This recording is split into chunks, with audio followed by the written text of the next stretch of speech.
Welcome to ஆத்மா. அமானுஷ்யம் அப்படிங்கிற வார்த்தையை நம்ம நிறைய கேள்விப்பட்டிருக்கோம். அமானுஷ்யத்திற்கு அர்த்தம் என்ன? மனிதர்களின் அறிவுக்கு புலப்படாது, மனிதர்கள் இருக்கா இல்லையான்னு நிரூபிக்க முடியாத எல்லா விஷயங்களும் அமானுஷ்யத்திற்குள்ள அடங்கும். அந்த அமானுஷ்யத்தில் ஒண்ணுதான் இந்த ஆத்மா, இறந்தவர்களின் நினைவுகள். இப்போ உங்களுக்கு புரிஞ்சிருக்கும் இந்த தலைப்பு ஏன் இந்த நிகழ்ச்சிக்கு வந்ததுன்னு. ஒவ்வொரு வாரமும் அமானுஷ்யங்கள் நிறைந்த உண்மை சம்பவங்களை நம்ம பார்க்க போறோம். வாங்க.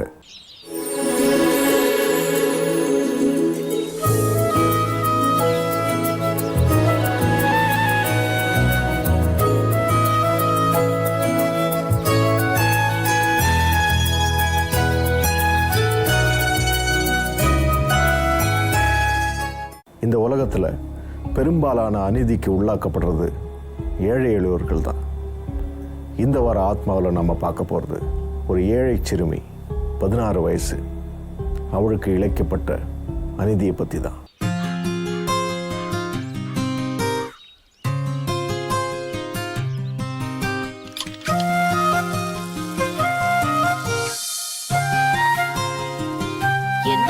நடந்தாலும் நல்லது கெட்டது நடந்தாலும் நானே போயாகணும். கல்யாணம் நடந்து இத்தனை வருஷத்துல என் வீட்டு சைடு குடும்பத்தோட சேர்ந்து ஒரு 4 ஃபங்க்ஷன் கூட போனது கிடையாது. எப்ப கேட்டாலும் ஏதாவது ஒரு சாக்கு சொல்றது. இப்படியே போயிட்டு இருந்தா அப்புறமா சொந்தக்காரங்களா எப்படி மதிப்பாங்க? நம்ம வீட்லயே நாளைக்கே ஒரு ஃபங்க்ஷன் நடந்துச்சுன்னா எந்த மூஞ்ச வச்சுக்கிட்டு அவங்கள எல்லாம் போய் கூப்பிடுவேன். பார்வதி, அம்மா இந்த வந்துட்டமா. டிஃபன் அதிகமா பண்ணிட்டேன், போகும்போது பிள்ளைங்களுக்கு எடுத்துட்டு போயிரு. சரிங்கம்மா. என்னங்க என்னங்க உங்களை தான். சொல்லு. மொய் எவ்வளவு வைக்கிறது? காது குத்துற ஃபங்க்ஷன், உனக்கு என்ன தோணுதோ அதை செய். நான் ஏதாவது அமௌண்ட் சொல்ல அப்புறம் எம்எல்ஏ எரிஞ்சு விழுவேன். அதானே, என்ன குத்தம் சொல்லலைன்னா உங்களுக்கு விடியாதே. உங்களை கட்டிக்கிட்டு ஐயோ. அம்மா, எப்ப பார்த்தாலும் அப்பாவை ஏமா திட்டிக்கிட்டே இருக்க? பின்ன இவ்வளவு நாளா ஆபீஸ் அதே கட்டிட்டு அழுதுட்டு இருந்தாரு. இப்பதான் ரிட்டையர்ட் ஆயிட்டாருல, இனிமேலாவது இந்த மாதிரி ஃபங்க்ஷனுக்குலாம் வரலாம்ல. எப்ப பார்த்தாலும் லேப்டாப்ல உட்கார்ந்து நோண்டிட்டு இருக்கு. அப்பா, அம்மா இவ்ளோ சொல்றாங்களே, நீங்களும் வரலாம்ல. கோச்சிக்கார செல்லம், இன்னைக்கு ஒரு முக்கியமான மீட்டிங் இருக்கு, நீங்க போயிட்டு வந்துருங்களேன். போமா. சரி, போயிட்டு வரேன்ப்பா. பார்வதி, அம்மா இங்க பாரு. இதுல ஐயாவோட துணிங்கள்லாம் இருக்கு. நாளைக்கு ஐயா வெளியே கிளம்புவாரு. முக்கியமான சட்டைங்கள்லாம் இருக்கு. அயன் பண்ணி நைட்டே கொண்டு வந்து வச்சிரு. சரிங்கம்மா. மறந்துடாத. காலையில சீக்கிரமா வந்து அவருக்கு கொஞ்சம் டிஃபன் பண்ணி வச்சிருயா. கண்டிப்பாமா வரேம்மா. சரி. பார்வதி அக்கா, ஒரு நிமிஷம். என்ன கண்ணு? மல்லி இங்க வந்தா எதையும் தொட வேண்டாம்னு சொல்லுங்கக்கா. எல்லாத்தையும் மாத்தி மாத்தி வச்சுட்டு போயிடுறா. தேட வேண்டியதா இருக்கு. சரிடா கண்ணு, இனிமே அவ அந்த மாதிரி எதுவும் செய்ய மாட்டா. நான் பாத்துக்கிறேன்டா. சரி, வரங்கய்யா. ஓகே.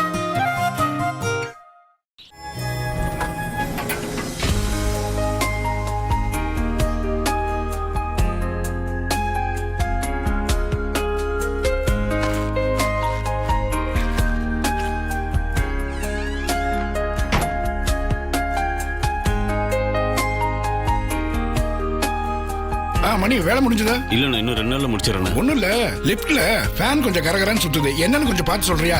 நாளைக்கு காலைல பாத்துறேன். சரிப்பா. அண்ணே, மறுபடியும் உன் புருஷன் வேலையை கட்டிட்டான் பாத்தியா? என்னாச்சுன்னு? அந்த கோழி பண்ணையில எவ்வளவு கஷ்டப்பட்டு பேசி உன் புருஷனுக்கு வேலையை வாங்கி கொடுத்தேன். 2 நாளா வேலைக்கே போலியாமே.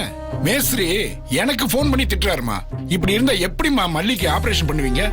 இல்லண்ணே, டெய்லி காலையில எந்திரிச்சு வேலைக்கு போறேன்னு சொல்லிட்டு தானே போறாரு. அப்படின்னா இந்த மனுஷன் வேற எங்கதான் போறாரு? தோர, வீட்டுக்கு வந்தது நீயே கேளு.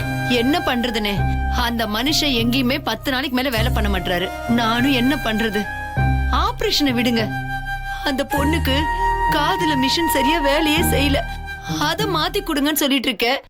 நாளைக்குன்னு சொல்லி ஏமாத்திட்டே இருக்காரு அந்த ஆளு. மல்லி, வா வீட்டுக்கு போலாம்.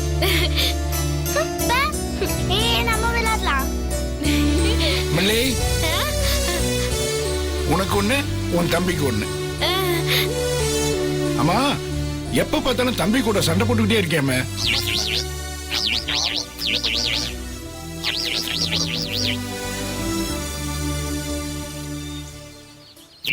கேட்க மாட்டேங்குதா? சீக்கிரமே சரி பண்ணிடலாம். மல்லி, தம்பியை நீ தான் நல்லா பாத்துக்கணும், சரியா? நல்ல பொண்ணு. சரிண்ணே, அப்ப நாங்க கிளம்புறோம். சரிம்மா, வா மல்லி, போலாம். போயிட்டு வாங்க.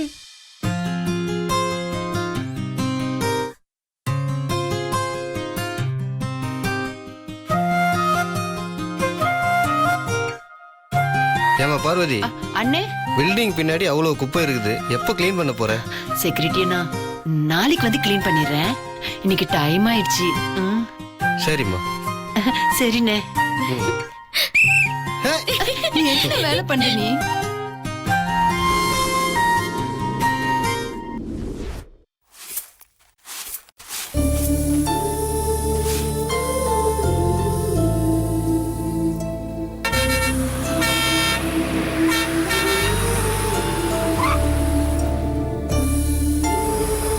ரைட் போலாம் போலாம்.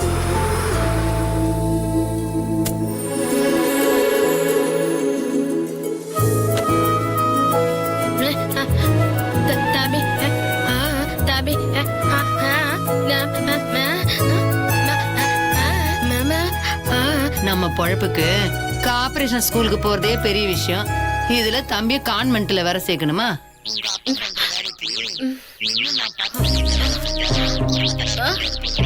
இந்த லட்சணத்துல நான் என்ன பண்றது?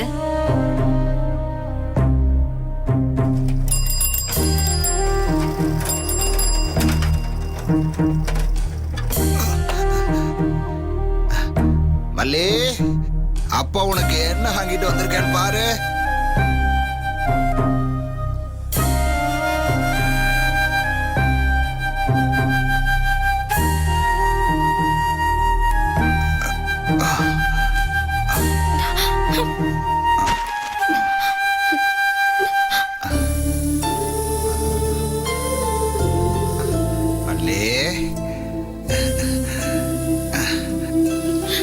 மல்லிக்கு என்ன கோவம் அப்பா மேல? இன்னைக்கும் அந்த காது மிஷினை வாங்கி வந்திருக்க மாட்டியே, அதான் கோச்சிக்கிறா. பணம் பத்தல, நாளைக்கு கண்டிப்பா வாங்கி கொடுக்குறேன். பணம் எப்படி வரும்? ஒழுங்கா வேலைக்கு போனா தானே. அந்த சுந்தரண்ண எவ்வளவு கஷ்டப்பட்டு உனக்கு வேலைக்கு சொல்லி விட்டாரு. 2 நாளா கோழி பண்ணைக்கு வேலைக்கு போகாம எங்கயா சுத்திட்டு வர? அந்த வேலை எனக்கு பிடிக்கல, நாத்தம் அடிக்குது. அதுவும் இல்லாம 500 ரூபாய் கொடுத்துட்டு 1000 ரூபாய்க்கு வேலை வாங்குறான் அந்த ஓனரு. துரை, ஃபேன் காத்து கீழே உட்கார்ந்தா வேலை பாப்பீங்களோ? இப்ப எதுக்கு கத்திக்கிட்டு இருக்கிற? வேற இடத்துல நான் வேலைக்கு சொல்லி இருக்கிறேன், நாளையில இருந்து அங்க போறேன். அங்க எத்தனை நாளைக்கு? எப்ப பாரு எதனா ஒரு காரணம் சொல்லிக்கிட்டே இருக்க வேண்டியது.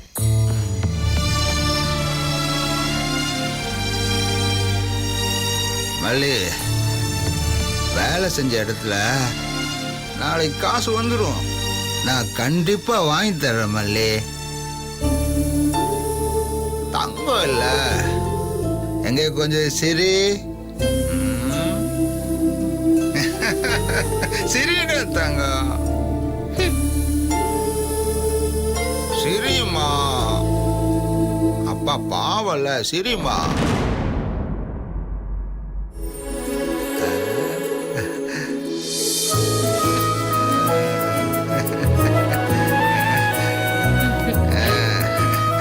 சிரிச்சாதான் அழகா இருக்க.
துணியெல்லாம் எடுத்துட்டு போய் ராகவன் சார் வீட்டுல குடுத்துட்டு வந்துரு.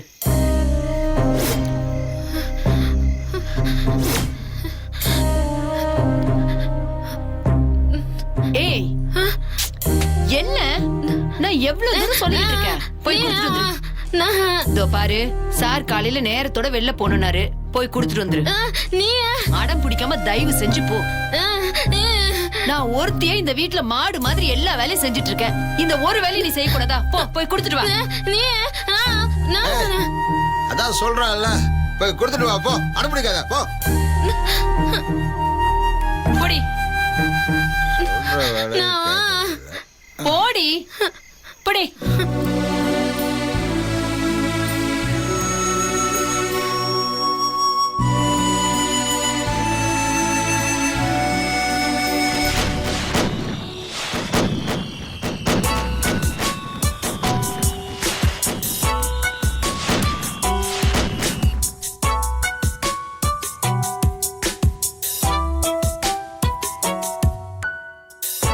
ஆரம்பிச்சிட்டீங்களா? இதை வந்துட்டான் பார். ஓசியில் சரக்குன்னா 7 மணிக்கே வண்டியை நிறுத்திட்டு வந்துருவோம். ஓசி சரக்குன்னு சொல்லாதானே, ஃபாரின் சரக்குன்னு சொல்லு. டேய் என்னடா பாரின் சரக்கு சொன்னீங்க? பீரு தான் இருக்கு. பொருளா இன்னும் பர்த்டே ஃபங்க்ஷன் முடியல, முடிஞ்சதும் அவங்களே கொண்டு வந்து கொடுப்பானுங்க. இந்தா பீரு குடி.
அயர்ன் பண்ணி வச்சிருந்த துணியை ராகவன் சார் வீட்டில் கொடுத்துட்டு வர சொல்லி சொன்னாங்க மல்லியுடைய அம்மா. அதுவரையும் கலகலன்னு சிரிச்சிட்டு இருந்த மல்லியோட முகம் பயத்தில் வேர்க்க ஆரம்பிச்சிது. அங்கே நடந்த சில விஷயங்கள் அவ கண்ணு முன்னாடி வந்துட்டே இருந்தது. ராகவன் சார் வீட்டுக்கு போகிறதுக்கு மல்லி ஏன் பயப்படணும்? அப்படி என்ன கசப்பான சம்பவங்கள் மல்லிக்கு நடந்தது? ஏய் மல்லி, ஏன் வெளியே நின்னுட்ட? வா வா வா, உள்ள வா. உள்ள வா. உள்ள வந்து நீயே சோஃபால வச்சுட்டு போ.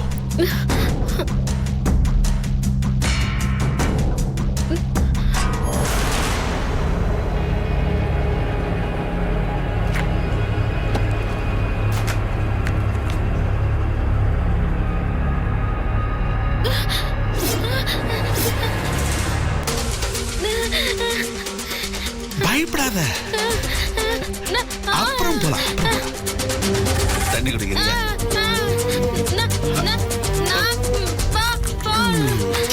என்னடா என்ன, ஏன் இப்படி பயப்படுற? அம்மா இந்த கம்மல் புதுசா இருக்க, யார் வாங்கி கொடுத்தா? சொல்லுடா, அம்மா வாங்கி கொடுத்தாங்க.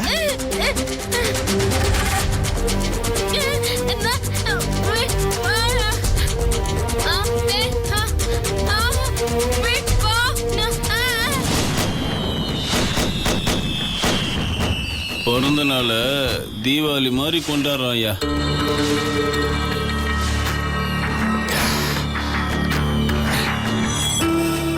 Hi bro. இந்தாங்க. தேங்க்ஸ் பா. தம்பி bro happy birthday. Thank you bro. Happy பர்த்டேப்பா. தேங்க்யூண்ணா.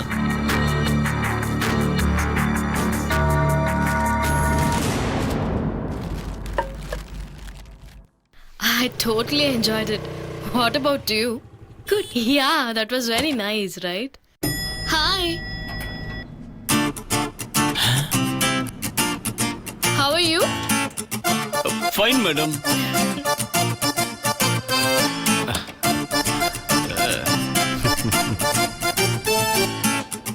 டேய் செம்ம ஃபிகர் சூப்பரா இருக்கா? கரெக்ட் பண்ணிட்டியா?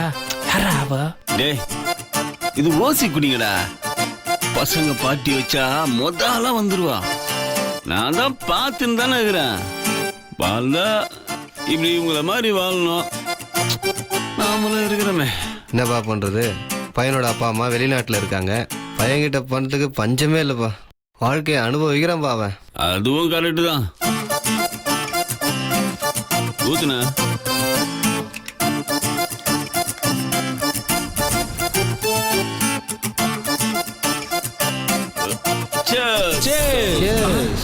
ஐயா அது சரி. என்னடா அது கரண்ட் போச்சு? நிம்மதியா சரகடி கூட முடியல. இப்பதான் சரி பண்ணிட்டு வந்தேன், மறுபடியும் போச்சு.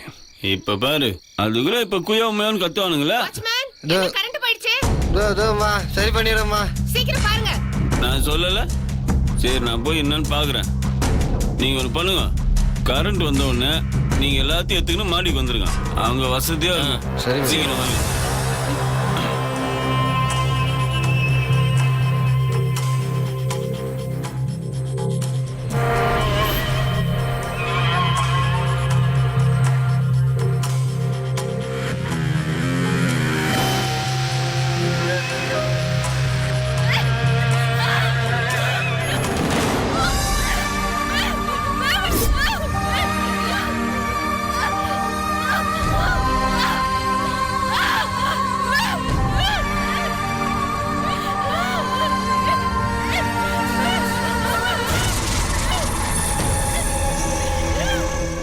அப்பார்ட்மெண்ட்ஸில் பவர் கட் ஆனதுனால ஒவ்வொரு மாடியாக ஏறி போய் ஜங்ஷன் பாக்ஸை சரி பார்க்க போனார் எலக்ட்ரிஷியன் மணி.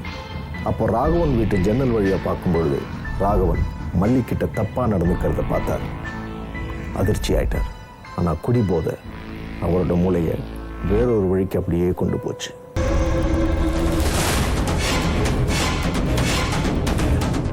இன்னும் என்ன பண்ணிட்டு இருக்கேன்?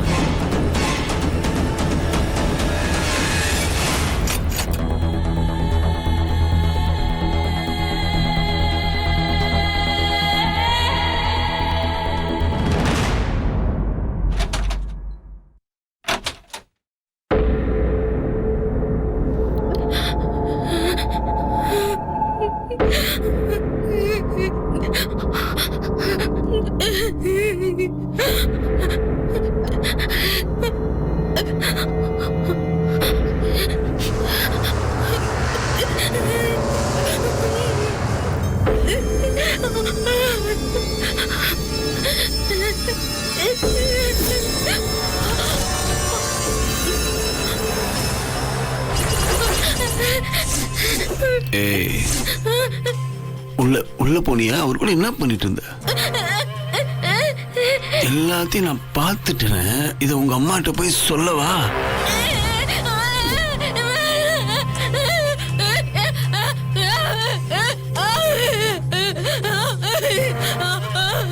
அப்படின்னா நீ என் கூட மாடிக்கு வா.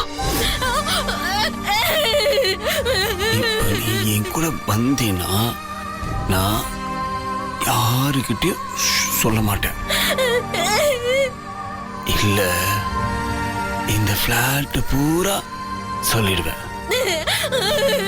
அப்படின்னா என் கூட மாடிக்கு வா. இப்ப வர போறியா இல்லையா?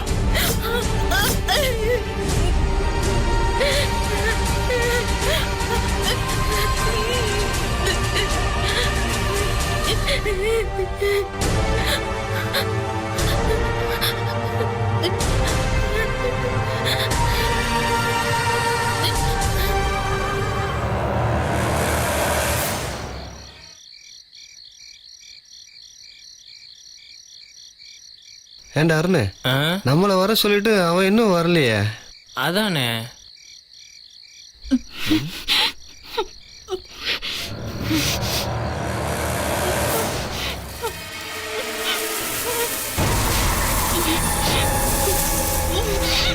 ஏய், யார் இது? யார் இது? யாரா அது?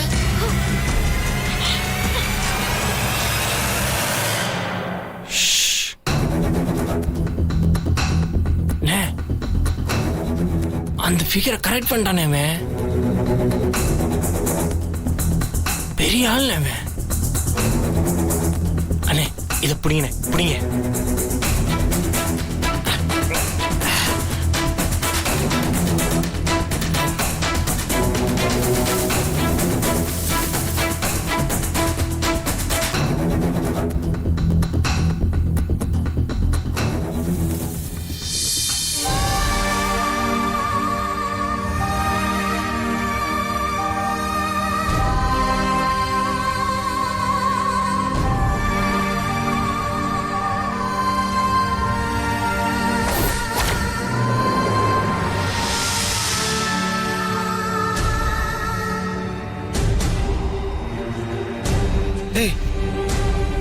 இங்கே இல்லடா, பாருங்கடா.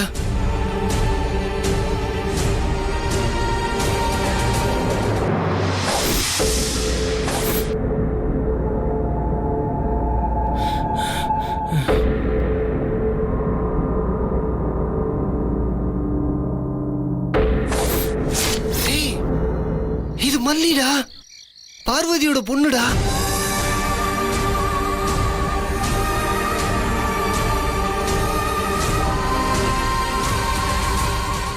அப்பார்ட்மெண்ட் செக்ரட்டரி ராகவன் மல்லி கிட்ட தப்பா நடந்ததை எலக்ட்ரிஷியன் மணி பார்த்துட்டு மல்லியோட அப்பா அம்மா கிட்ட சொல்லிடுவேன்னு அவளை பயமுறுத்தி அவளை பலாத்காரம் பண்ண ஆரம்பிச்சார். மணியோட சேர்ந்து அவங்க 2 நண்பர்கள் ஷாரோட்டோ அருண், செக்யூரிட்டி, இந்த 3 பேர் செஞ்ச தவறுனால ஒரு அப்பாவி சிறுமியோட உயிர் பறிபோச்சு. இதுக்கு இன்னொரு முக்கிய காரணம் செக்ரட்டரி ராகவன். இந்த 4 பேரும் தாங்கள் செஞ்ச தவறுக்கு தண்டனையை சட்ட ரீதியாக அனுபவிச்சாங்களா இல்லை வேறு விதமாக அனுபவிச்சாங்களா?